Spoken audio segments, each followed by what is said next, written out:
Сәлем достар, менің каналыма қош келдіңіздер. Бүгін қатырылған қант дайындайтын боламыз.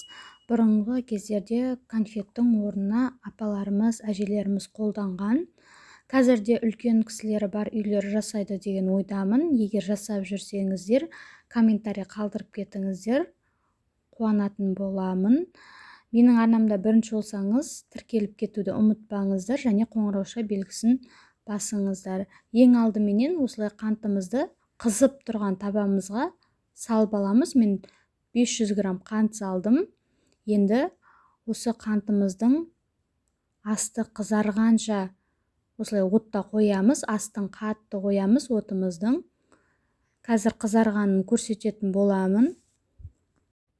Видеоны соңына дейін қараңыздар. Мінекей байқасаңыздар, міне қантымыздың асты қызарып келе жатыр, қозғамаймыз. Мінекей қараңыздар, қызарып өстіп келе жатыр. Енді сүтімізді құямыз. Сүт құйсаңыз да болады, су құйсаңыз да болады. Негізі сүтпен қатырылған қант өте дәмді болып шығады. Мінекей енді жақсылап тез-тезден араластырамыз қантымызды, асты жабысып қалмау үшін. Осылай тез-тезден араластырамыз.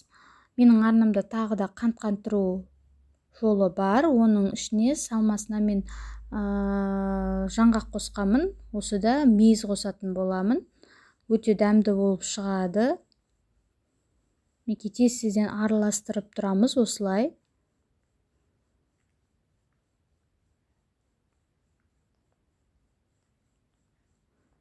Сіздер де жасап көріңіздер, үй-іштеріңізді қуантыңыздар. Түсі өзгереді қазір.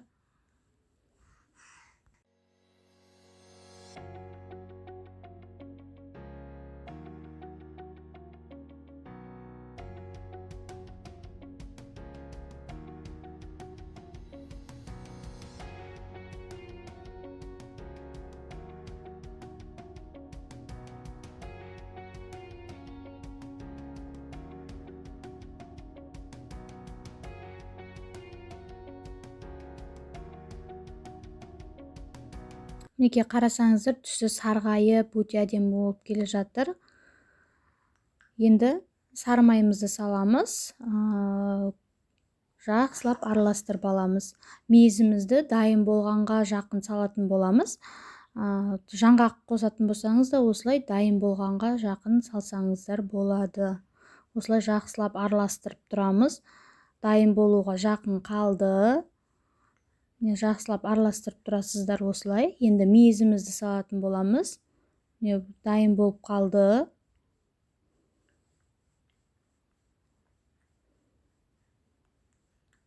Сіздер де жасап көріңіздер. Менің каналыма тіркелуді ұмытпаңыздар. Әлі де көп рецепттер салатын боламын.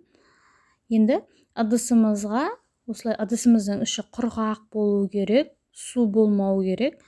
Енді қатырылған қантымызды саламыз осылай. Содан соң суыған соң алып жей берсеңіздер болады. Сіздермен бірге болған аспаз келін, видеоны соңына дейін қарағандарыңызға рахмет.